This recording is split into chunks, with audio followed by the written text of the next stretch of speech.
Know this picture? How about this one? They are images seen on posters and T-shirts around the world. Bob Gruen took these pictures. He even gave the T-shirt to the subject, his friend, John Lennon.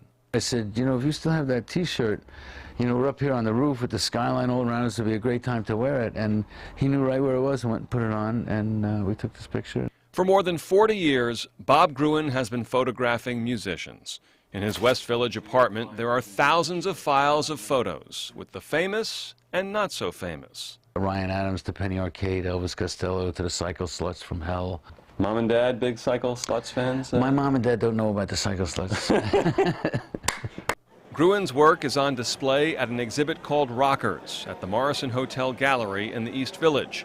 There are the typical concert shots, but many of the candid shots are born out of Gruen's anti-paparazzi belief that photography should not be used to expose people. I don't like to embarrass people. My favorite compliment is when somebody gets one of my photos and they call back and ask if they can get a copy to give to their mother. And I've gotten that compliment from people as different as Bo Diddley and Lou Reed. And when they ask for a copy to give to their mother, I know I've done my job right, because I know that that picture looks like what they want to look like. After 40 years, Gruen is still photographing contemporary bands, but much of the day-to-day of his work has changed. 20 to 30 years ago, he would shoot a concert at the Garden, then head to CBGB's for a midnight show. So I was there till like 3 or 4 in the morning, drinking, taking pictures, having fun. Then I'd come home and have to develop the film. And around 5 in the morning, I was printing the pictures. And by noon the next day, I'd be out on my bicycle, going around town, dropping them off at the record companies and the magazines. Yeah. And it was a pretty 24/7 job. Now with digital technology, it's a whole new game. It's not a question of whether I like digital or not. It's a fact that that is what's happening. Right. It is what people expect. You can't send a print or a slide to a magazine anymore. Right. They wouldn't know what to do with it. He knew early on that he wanted to work 9 to 5, 9 p.m. to 5 a.m. I didn't visit this lifestyle as a journalist. I live this lifestyle.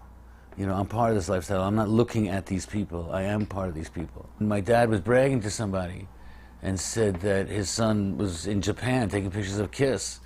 And the other person was horrified and said, Kiss represents sex, drugs, and rock and roll and everything that's wrong, you know. And my dad asked me later, you know, is that true? And I had to kind of think about it, and I thought, well, you know, I don't really, I like sex, drugs, and rock and roll. But at 61 and a grandfather, his lifestyle has changed. I don't really know anybody from the old days who is still doing as much of the wild life, as much of the drinking and drugging as we used to do. It comes to a point where you really can't do it every night for 40 years. You can do it every night for 4 years, maybe even 14 years. But I don't know, after 40 years, you're really pushing your luck. His years on the road created some friendships that extended far beyond photographer and subject, like the late Joe Strummer of The Clash. It's actually a horizontal picture, and the rest of the band is over here, but I cropped it just for Joe. After he died, I was going to bring some pictures to his funeral, and I picked this one out, and his wife ended up putting it on the coffin. And then there is the friendship for which he is best known. On the night John Lennon was murdered, Gruen was supposed to meet him at the recording studio to show him some pictures. You live with it every day. When you're close to somebody and you lose them, you feel it all the time. It's like a very deep wound, and eventually you'll form a scar. But whenever that scar gets touched, you feel it all the way inside. Bob Gruen has a rock-solid alibi for his wife whenever girls come over to talk to him. Don't worry, they're just warming me up, and their boyfriends are going to come over and ask me about Led Zeppelin until 3 in the morning. And it happens over and over again. Gruen first started taking pictures of shows at summer camp. Campers put on a play, a musical play, and I was down front with my Brownie Hawkeye, and I took some pictures, and I mailed the pictures home to my mom, and she developed them and sent me the prints, and I actually sold them to the campers. And I like to think that's pretty much what I did for the rest of my life, except my mom wasn't making the prints anymore. Photography was actually his mother's hobby, and in their Long Island home, Gruen's folks thought that's what it should be, a hobby. It was a long time before they really kind of accepted that as something to do for a living. Mm-hmm. You know, you're supposed to get a job and then enjoy photography at night or on the weekends. You know, you enjoyed it and at I night enjoyed on it the at night. weekends? And exactly.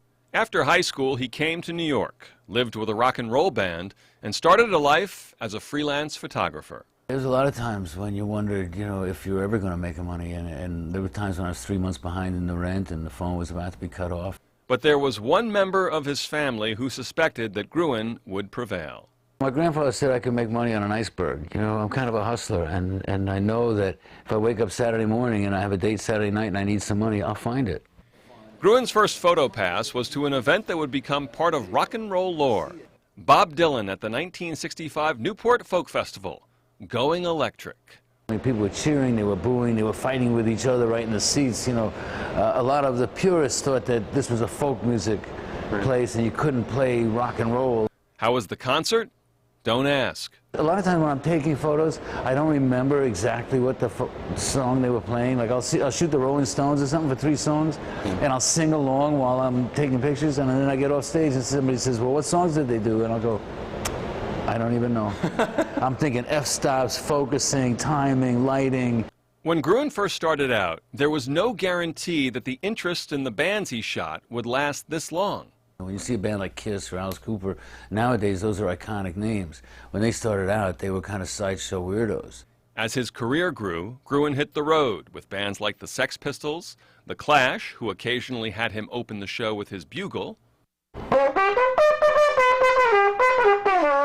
Before they would come out, I would go out and play a call to arms and a charge. And another of his favorites, the New York Dolls. I saw the Dolls and it just blew me away. They were the most chaotic, most exciting, craziest, wildest. He loved the lifestyle, but it took a toll. I gave up a lot of security. I gave up the time to be able to live with my family. In the middle of the 70s, I broke up with my first wife and my son. Managed to see my son quite often, but didn't live with him. And I think that's the biggest thing I gave up. His days of being behind in the rent are long gone. Pictures that Gruen took 20, 30, 40 years ago are still seen in books and exhibits around the world.